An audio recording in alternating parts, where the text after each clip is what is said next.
Sleepy classes के सारे subject. मुझे पता चला था कि sleepy classes sleepy classes sleepy classes sleepy classes sleepy classes sleepy classes sleepy classes sleepy classes sleepy classes मेरा स्लीपी के साथ इंटरेक्शन हुआ। Sleepy classes sleepy classes I completely relied on your channel. सिर्फ स्लीपी की videos भी देखी हैं। Sleepy classes sleepy classes is one of those मतलब इंस्टीट्यूशन जहाँ पे सभी टीचर अच्छे हैं।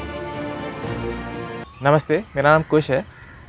मैं जल्दी से अपने आप को इंट्रोड्यूस कर देता हूँ। 2017 में मैंने ग्रेजुएट किया electrical engineering department IIT Bombay से। मेरा ड्यूअल डिग्री था, मास्टर स्पेशलाइजेशन कम्युनिकेशंस और सिग्नल प्रोसेसिंग में था। उसके बाद मैंने 2.5 साल काम किया बैंगलोर में एक research and development software role में। और तब मैंने डिसाइड किया कि मुझे सिविल सर्विसेज एग्ज़ामिनेशन का तैयारी करना है। मेरा जो मोटिवेशन था वो ये था कि टेक्नोलॉजी जो मेरा बैकग्राउंड है, इंजीनियरिंग जो मेरा बैकग्राउंड है, उसको यूज़ करना है सिविल सर्विसेज, उसको गवर्नेंस में, पब्लिक सर्विस डिलीवरी में। और ये मेरा मैंने 2020 में एग्ज़ाम दिया, 21 में दिया, 22 में दिया, 23 में दिया। और 23 मतलब लास्ट ईयर मैं फॉर्चुनेट था, मेरा काफ़ी मतलब अच्छा रैंक आया, मेरा 11th रैंक आया और मैं बहुत उसके लिए ग्रेटफुल हूँ। कॉन्सेप्ट्स की अंडरस्टैंडिंग बेटर करने के लिए मैंने क्या किया, तो सबसे पहले कि डेफिनेशंस तो अपन ने पढ़ ली। डेफिनेशंस पढ़ने के जैसे अपने पास बहुत सारे सोर्सेज हैं। जैसे एक सोर्स है जो काफ़ी अभी कॉमन है, जो बहुत सारे लोग यूज़ करते हैं और उसमें एग्जांपल्स भी अच्छे मिल जाते हैं। एक रेड बुक ऑफ एथिक्स है, तो वो मैंने यूज़ की थी।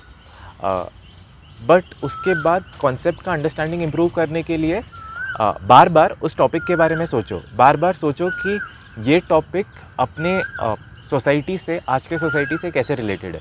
और जब अपन ये सोचेंगे तब ऑटोमेटिकली अपन ऐसे एग्जांपल्स दे पाएंगे जो स्टैंडर्ड एग्जांपल्स नहीं होंगे, जो लोग बुक से नहीं लिख रहे हैं। पहले अटेम्प्ट से दूसरे अटेम्प्ट में मुझे लगा कि सेकेंड अटेम्प्ट में मैंने अपने अंडरस्टैंडिंग तो इम्प्रूव कर ली, बट जो मैंने एग्जांपल्स यूज़ किए, जो मैंने अपने जवाब में सवाल को अपने जवाब को जस्टिफाई करने के लिए जो वैल्यू एडिशन किया, वो बहुत स्टैंडर्ड था। वो था जो मैंने अलग अलग लोगों के टेस्ट पेपर्स पढ़ के उठाया था, या जो मैंने टेस्ट सीरीज़ के आंसर से उठाया था, जो मैंने रेड बुक से उठाया था, जो बाकी लोग भी कर रहे हैं।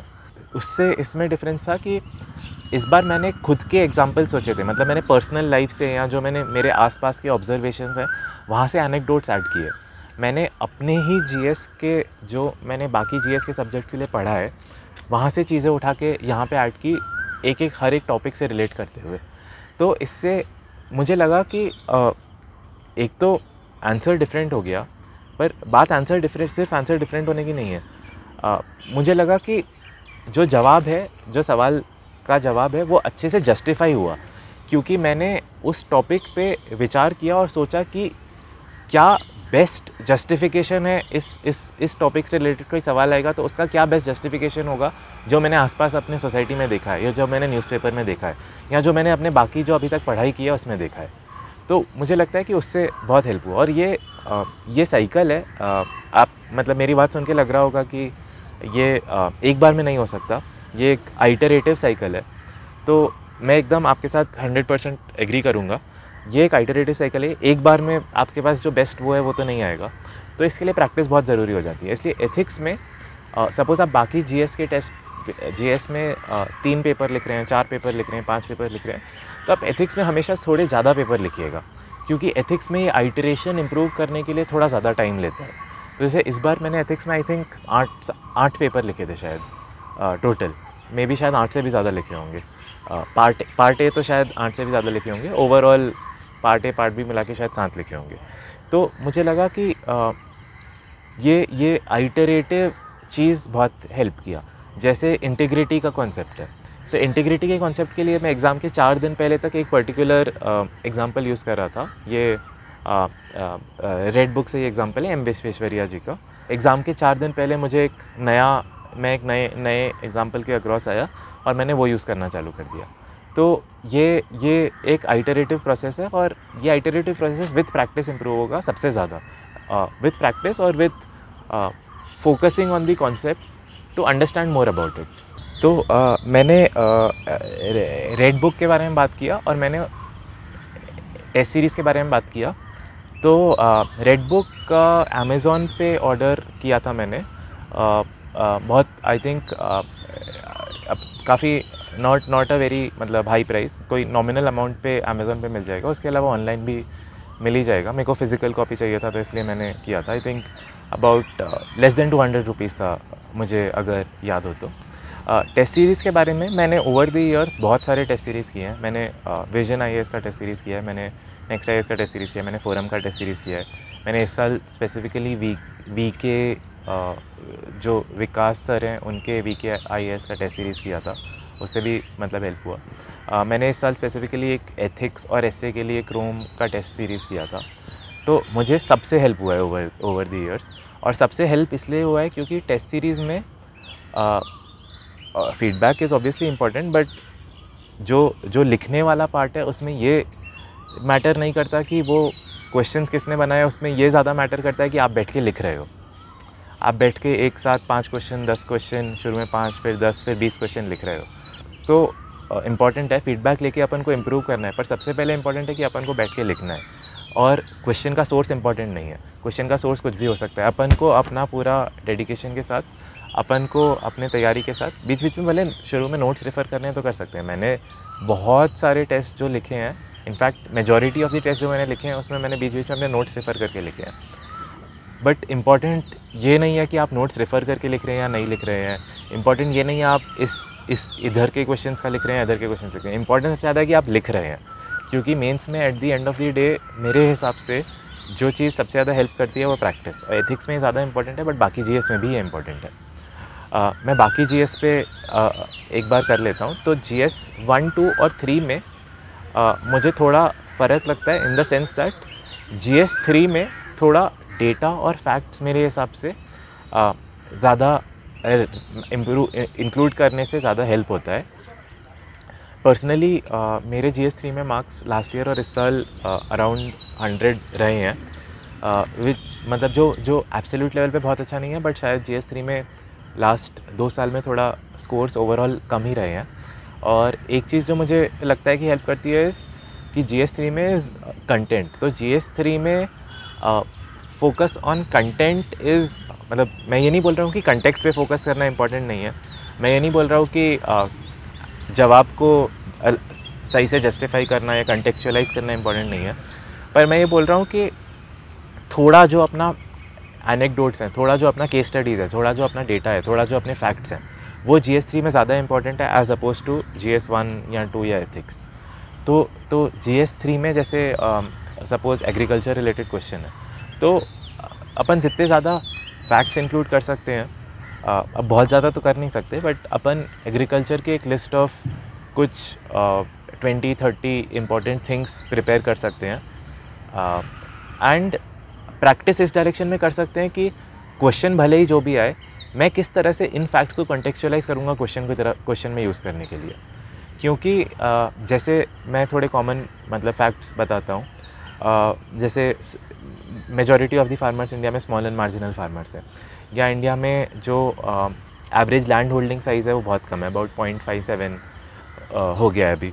तो ये सब फैक्ट्स बहुत सारे लोगों को पता होते हैं। ये सब facts in fact majority of the लोग जो प्रिपेयर करते हैं उनको पता होते हैं, बट फिर भी मेजॉरिटी ऑफ द लोग ये facts despite knowing them exam में यूज़ करके नहीं आते, क्योंकि क्वेश्चन के कंटेक्स्ट में किस तरह से इसको यूज़ करना है वो वहाँ पे थोड़ा एक गैप आ जाता है। तो ये गैप को ब्रिज करने के लिए प्रैक्टिस अपन इस डायरेक्शन में करें कि अपन ने एक बार प्रिपेयर तो कर लिया, अपन ने अपने फैक्ट्स प्रिपेयर कर लिए, अपन ने अपने एग्जाम्पल्स प्रिपेयर कर लिए। अब प्रैक्टिस का डायरेक्शन ये हो कि क्वेश्चन एग्रीकल्चर का जो है उसमें किस तरह से मैं ये यूज़ कर पाऊँ अपने आंसर को इम्प्रूव करने के लिए। वो भले हो सकता है कि मैं कोई पॉइंट में इम्प्रूव कर रहा हूँ, वो भले हो सकता है कोई मैं वे फॉरवर्ड या फ्यूचर सजेशन में यूज़ कर रहा हूँ, पर मतलब मैंने पढ़ा है तो यहाँ पे GS 3 में इंक्लूड करने का मुझे लगता है फ़ायदा होता है, ज़्यादा फ़ायदा होता है as compare to other subjects. ये ब्रॉडली GS 3 में जो मेरा अप्रोच रहा है। बाकी GS 3 में एक मतलब इकनॉमी एक सब्जेक्ट है और क्वेश्चंस भले ही मेंस में बहुत ज़्यादा नहीं आते, बट इकनॉमी का एक बार अच्छा अंडरस्टैंडिंग हो जाए तो मुझे लगता है कि उससे बहुत सारा कॉन्फिडेंस आता है। उससे बहुत सारा कॉन्फिडेंस सिर्फ GS 3 के इकनॉमी पार्ट के लिए नहीं, उससे बहुत सारा कॉन्फिडेंस GS 1 के सोसाइटी पार्ट के लिए, या GS 2 में थोड़ा जो सोशल डेवलपमेंट या गवर्नमेंट स्कीम्स रिलेटेड पार्ट है उसके लिए, या फिर IR में भी आजकल थोड़े क्वेश्चंस इकनॉमिक एक लेंस से पूछने लग गए हैं। तो उसमें भी बहुत फ़ायदा होता है। तो मुझे लगता है कि इस टॉपिक के साथ अच्छा अपना कंफर्ट बन जाए, अच्छा अंडरस्टैंडिंग बन जाए, तो इससे सिर्फ यहाँ पे नहीं बाकी जगह पे भी बहुत फ़ायदा होगा, क्योंकि एक एक पॉइंट अपन यूज़ कर पाएंगे अलग अलग जगह पे। तो और इस चीज़ के लिए मुझे जैसे मैंने पहले ही बोला कि मुझे पर्सनली मृणाल सर के नोट्स से बहुत ज़्यादा हेल्प हुआ। मैंने एक्सटेंसिवली वो नोट्स पढ़े और वो नोट्स हर जगह यूज़ किए हैं अक्रॉस GS 1 2 3 4। तो GS 2 में पॉलिटी वाला पार्ट है, social development, government schemes, policies वाला पार्ट है और IR वाला पार्ट है। तो यहाँ पे भी केस स्टडीज़, एनेक्डोट्स, ये सब इम्पॉर्टेंट है, बट एज सच जो GS 3 में डेटा या फैक्ट्स इंपॉर्टेंट है वो यहाँ पे एज इट इज़ इम्पॉर्टेंट नहीं है। यहाँ पे ना डिफरेंट वे इंपॉर्टेंट है। Different way in the important है कि एग्जैक्ट डेटा भले ही नहीं हो तो चलता है, पर जो केस स्टडी है, जो थीम है, उसके बारे में लिखना ज़रूरी है। तो यहाँ पे फोकस एकदम ये नहीं है कि आपको जो एग्जैक्ट चीज़ें हैं वो पता है या नहीं है, जो जस्टिफिकेशन दे रहे हो वो एग्जैक्ट है या नहीं है, बट फोकस इस पे है कि सपोज़ पार्लियामेंट्री प्रोसीडिंग्स पे क्वेश्चन पूछा या सपोज़ राज्यसभा पे क्वेश्चन पूछा, तो फोकस इस पे है कि क्या अपन सारे थीम्स को कवर कर सकते हैं, क्या अपन राज्यसभा के रोल्स अलग अलग मैटर्स में जो हैं उस पर कवर कर सकते हैं, क्या अपन राज्यसभा के मेंबर्स पे टच अपॉन कर सकते हैं, क्या अपन हिस्टोरिकली या कुछ लेगेसी है उस पर टच अपॉन कर सकते हैं, पार्लियामेंट्री उस पर कुछ रोल हो तो क्या अपन अटेंडेंस पे टच अपॉन कर सकते हैं, क्या अपन जो मेंबर्स ऑफ पार्लियामेंट है उनके एफिकेसी पे टच अपॉन कर सकते हैं, क्या अपन number of days of sitting पे टच अपॉन कर सकते हैं, क्या अपन इस पे टच अपॉन कर सकते हैं कि एक टॉपिक है वो कितना डिस्कस हो रहा है, क्या अपन इस पे टच अपॉन कर सकते हैं कि जो मेंबर्स हैं उनका कुछ समथिंग लाइक क्रिमिनल रिकॉर्ड या पास्ट रिकॉर्ड, क्या अपन लेगेसी वाइज किसी टॉपिक पे टच अपॉन कर सकते हैं। तो फोकस इस पे इस तरह से होना चाहिए कि क्या अपन सारे थीम्स को कवर कर सकते हैं और वो थीम्स को अपन आंसर से लिंक कर सकते हैं या नहीं कर सकते। तो broadly polity, most of the questions polity से ही रिलेटेड डायरेक्टली या इनडायरेक्टली होते हैं, और ब्रॉडली ये पर्सनली मुझे लगता है कि बहुत हेल्पफुल है। बाकी सोर्स वाइज तो अगेन इसमें भी अब एक सोर्स तो लक्ष्मीकांत है, बट लक्ष्मीकांत मेरे को लगता है कि मेंस पॉइंट ऑफ व्यू से तो और प्रीलिम्स पॉइंट ऑफ व्यू से भी अब यूटिलिटी तो कम ही हो गई है। तो एक मतलब आंसर्स इंप्रूव करने का एक बहुत अच्छा तरीका है कि भाई अपन ने जो प्रैक्टिस किया है उसी के बेसिस पे अपन अपना रिवीजन करें, अपन अपना प्रिपरेशन करें, अपन अपना कंटेंट और अपना जो अप्रोच है वो रिफ़ाइन करें, इम्प्रूव करें। और इसके लिए जो अपन ने कुछ आंसर लिखा तो या तो एक बार पहले बार जो लिखा वो नोट से देख के लिखा, फिर उसको देखा जो टेस्ट सीरीज़ का आंसर है उससे उसको इम्प्रूव किया और वो चीज़ अपन ने अपने नोट्स में ऐड कर दी, या अपन ने उसी कोई स्पेसिफिक आंसर है जो अपन को लगता है कि इम्पॉर्टेंट है, जो बहुत सारे थीम्स कवर कर रहा है बट अपने नोट्स में नहीं है, लक्ष्मीकांत में नहीं है, किसी बुक में नहीं है, तो उसको मार्क करके उसी को एग्ज़ाम के पहले एक बार रिवाइज़ कर लें या 2 बार रिवाइज़ कर लें या 3 बार रिवाइज़ कर लें, जैसा भी ठीक हो। ये पर्सनली अप्रोच मैंने फॉलो किया। Finally GS specific to summarise मैं 3-4 चीज़ें बोलूँगा। पहला कि कंटेंट वाइज या कंटेंट गैप्स फिल करना ज़रूरी है, पर कंटेंट गैप्स फिल करने का ज़रूरी मतलब ये नहीं है कि अपन हर बार कोई नया बुक पढ़ें या हर बार कोई नए नोट्स पढ़ें। अपन अपने एग्जिस्टिंग नोट्स पे भरोसा रखें, बट जो कंटेंट गैप आइडेंटिफाई किया है उसको बस फिलअप करने के लिए अपने एग्जिस्टिंग नोट्स को थोड़ा सा ऐड कर दें। ऐसा नहीं है कि कोई एक गैप आइडेंटिफाई किया तो उसके लिए बहुत ज़्यादा पढ़ने की ज़रूरत है, कोई एक गैप आइडेंटिफाई किया उसके लिए थोड़ी सी चीज़ ऐड करने की ज़रूरत है, या एक पेज कोई आंसर में मार्क करने की ज़रूरत है और वो पेज वापस पढ़ने की ज़रूरत है। बेसिकली ये मेरा पर्सनल व्यू है। इम्पॉर्टेंट ये नहीं है कि ज़्यादा से ज़्यादा चीज़ें पता हो, इम्पॉर्टेंट ये है कि एक कोर सेट ऑफ चीज़ बहुत अच्छे से पता हो और बहुत अच्छे से अपनी प्रैक्टिस हो कि इस कोर चीज़ को अपन और चीज़ों से कैसे लिंक कर सकते हैं। तो कोई नई चीज़ पता भी चली तो उसको अपन को अपने कोर चीज़ से लिंक करना बहुत ज़रूरी है। वो कोर चीज़ क्या है? वो कोर चीज़ है जो सिलेबस है, जो एग्ज़ाम का जो यूपीएससी ने दिया है। मेंस के लिए यूपीएससी ने एक बहुत वेल डिफाइंड सिलेबस दिया है। वो सिलेबस के अराउंड ही आपका जो कोर है वो रिवॉल्व करना चाहिए। सॉरी, ये एक इंपॉर्टेंट पार्ट है, ये मैंने पहले टच अपॉन नहीं किया, बट मेंस के लिए चारों GS1, GS2, GS3, GS4 चारों के लिए एक बहुत वेल डिफाइंड सिलेबस है और जो अपना कोर सेट ऑफ वो है वो हमेशा उससे लिंक होना चाहिए। कुछ नया पता चले तो नया पता चलना तो ऑब्वियसली बहुत अच्छी बात है, अपन सीख के भी एक्साइटेड होते हैं, सीख के खुशी भी होती है कि कुछ नया सीखे आज, बट कुछ नया सीखे तो एग्ज़ाम पॉइंट ऑफ व्यू से अपन को ये पता होना चाहिए कि अपन जो पुराना अपन को पता है उससे कैसे लिंक हो रहा है और आगे और चीज़ों से कैसे लिंक किया जा सकता है। क्योंकि इन आइसोलेशन कुछ नया जानेंगे तो उसका इतना मज़ा नहीं है जितना अगर अपन ने कुछ नया जाना और उसको बहुत सारी चीज़ों से लिंक कर लिया, समझ लिया कि ये नई चीज़ किस तरह से फिट हो रही है इन दी लार्जर पिक्चर। दूसरी चीज़ प्रैक्टिस बहुत ज़रूरी है। इस बार मैंने अराउंड 25 to 30 फुल टेस्ट्स लिखे हैं अक्रॉस GS 1, 2, 3, 4 एक्सक्लूडिंग एसे। और पर्सनली मुझे लगता है कि प्रैक्टिस से बहुत हेल्प होता है क्योंकि रिफाइनमेंट होता है, आइटरेटिव प्रोसेस है। GS 1, 2, 3 में भी आइटरेटिव प्रोसेस है बट GS 4 में all the more important iterative process है। एग्जाम्पल्स देना बहुत ज़रूरी है एक्सटेंसिवली अपने पॉइंट्स को जस्टिफाई करने के लिए। सपोज़ आपने लिखा कि ये आंसर को जस्टिफाई करने के लिए आपने ये 1, 2, 3, 4 पॉइंट लिखे, तो उसके साथ एग्जांपल देना बहुत ज़रूरी है क्योंकि एग्जांपल से लगता है कि हाँ आपको समझ आया। और एग्जांपल इस तरह का होना चाहिए कि जो आपके पॉइंट से डायरेक्टली लिंक हो, जो आपका पॉइंट को डायरेक्टली जस्टिफाई करे। थोड़ा कुछ टेंजेंशियल एग्जांपल हो तो इतना मज़ा नहीं आता पढ़ने वाले को। आप भी अगर आप किसी का पेपर पढ़ेंगे जिसमें पॉइंट है, एग्जाम्पल है, पर एग्जाम्पल अनरिलेटेड है या टेंजेंशियल है तो आपको खुद को ही मज़ा नहीं आएगा। तो एग्जाम्पल को कंटेक्चुअल कैसे बनाया जा सकता है, ये इसका मतलब ये नहीं कि अपन बहुत सारे एग्जाम्पल्स प्रिपेयर कर लें, बहुत सारी कंटेंट प्रिपेयर कर लें। एग्जाम्पल्स को कंटेक्चुअल बनाने का तरीका है कि अपन अपने एग्जाम्पल्स पे विचार करें और सोचें कि इसको अलग अलग कंटेक्स्ट में किस तरह से फिट कर सकते हैं। तीसरी चीज़ पर्सनली लोग रिकमेंड करते हैं डायग्राम्स, फ्लोचार्ट सब कुछ होना चाहिए, एग्जाम्पल्स, कोड्स। पर्सनली डायग्राम्स पे मेरा फोकस इतना नहीं रहा है क्योंकि मैंने कभी अच्छे डायग्राम्स बनाया नहीं है और मुझे बहुत टाइम लगता है बनाने में। तो मेरा पर्सनल फोकस फ्लोचार्ट्स और एग्जाम्पल्स पे रहा है। पर ये अगेन आपके कंफर्ट पे डिपेंड करता है। आपका आंसर राइटिंग का तरीका वो होना चाहिए जिसके साथ आप सबसे ज़्यादा कंफर्टेबल हो, क्योंकि अगर आप उसके साथ सबसे ज़्यादा कंफर्टेबल नहीं होंगे तो आप अपने एग्ज़ाम के दिन अपना बेस्ट नहीं दे पाएंगे।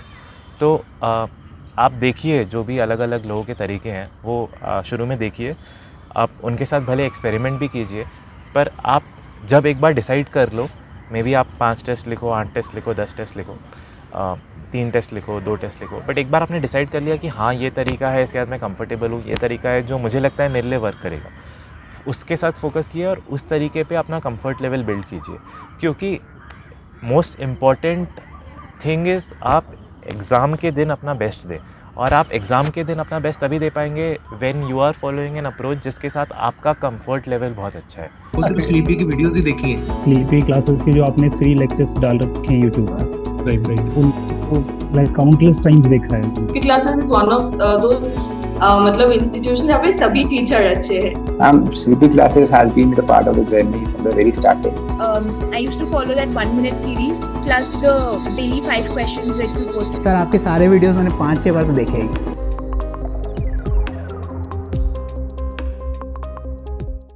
ये एक पर्सनली मुझे लगता है बहुत इंपॉर्टेंट चीज़ है। जैसे कंक्लूजन्स लिखना और इंट्रोडक्शंस लिखना सब बोलते हैं, इंट्रोडक्शंस मैं मानता हूँ इंपॉर्टेंट है। कंक्लूजन्स इस साल मैंने 10 मार्कर्स में हार्डली एनी क्वेश्चन में लिखे हैं, क्योंकि पर्सनली मुझे लगता था कि कंक्लूजन में बस सेम बात मैं रिपीट कर दे रहा हूँ, या कंक्लूजन में कुछ कर नहीं पा रहा हूँ, कंक्लूजन में बस मेरा सोचने में थोड़ा टाइम लग जा रहा है। तो मैंने कंक्लूजन्स नहीं लिखे ऑनेस्टली। मैंने कई क्वेश्चंस में वे फॉरवर्ड लिख दिया है, कई क्वेश्चंस में केस स्टडी लिख दी है। तो ये सब लोग लिखते हैं इंट्रोडक्शन कंक्लूजन, इसका मतलब ये नहीं है कि लिखना ज़रूरी है।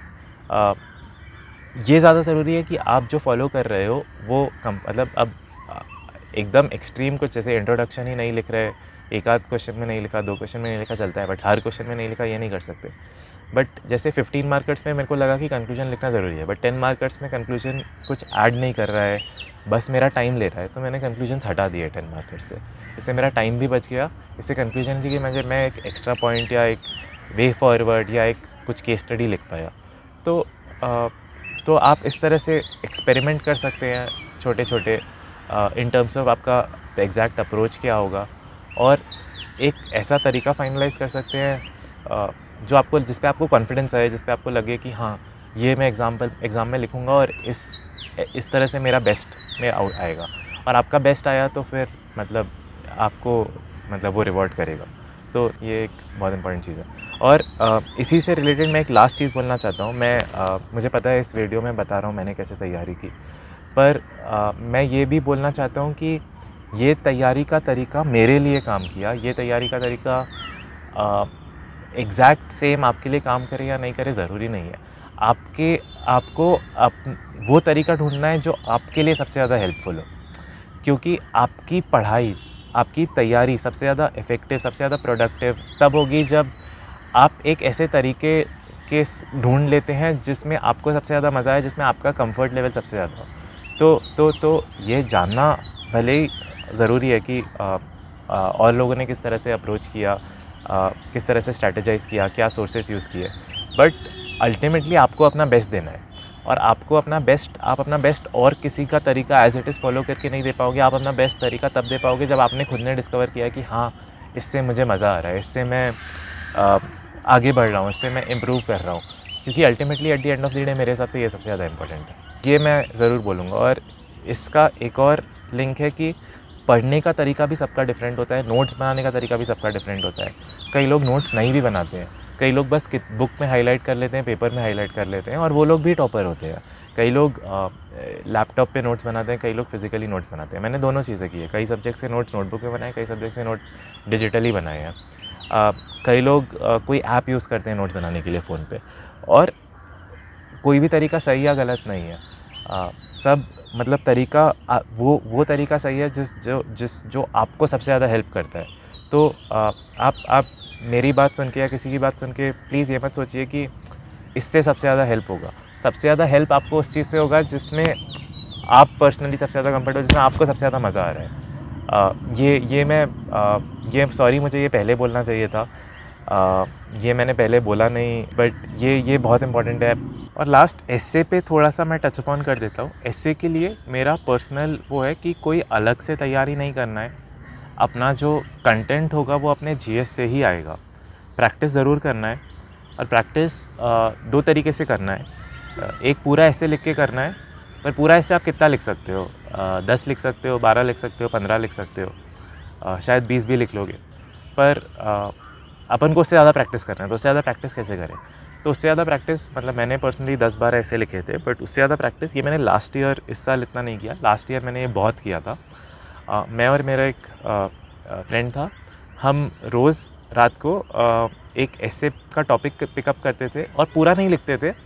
हम 20 मिनट में उसका 2 पेज में या 2.5 पेज में आउटलाइन लिख लेते थे, कि पूरा ऐसे हम कवर कर लेते थे, बट पूरे सेंटेंसेस नहीं लिखते थे। हम बस छोटे छोटे नोट्स में लिख देते कि हम इंट्रोडक्शन में ये लिखेंगे, फर्स्ट पैराग्राफ में ये लिखेंगे, सेकंड में ये लिखेंगे, एग्जांपल ये दे सकते हैं, या एग्जैक्ट पैराग्राफ भी नहीं, बट पहले ये टॉपिक, फिर ये टॉपिक, फिर ये एग्जांपल, फिर ये टॉपिक, फिर ये एग्जांपल, फिर ये टॉपिक, फिर कंक्लूजन में ये लिखेंगे, ये गवर्नमेंट स्कीम का ये ले सकते हैं।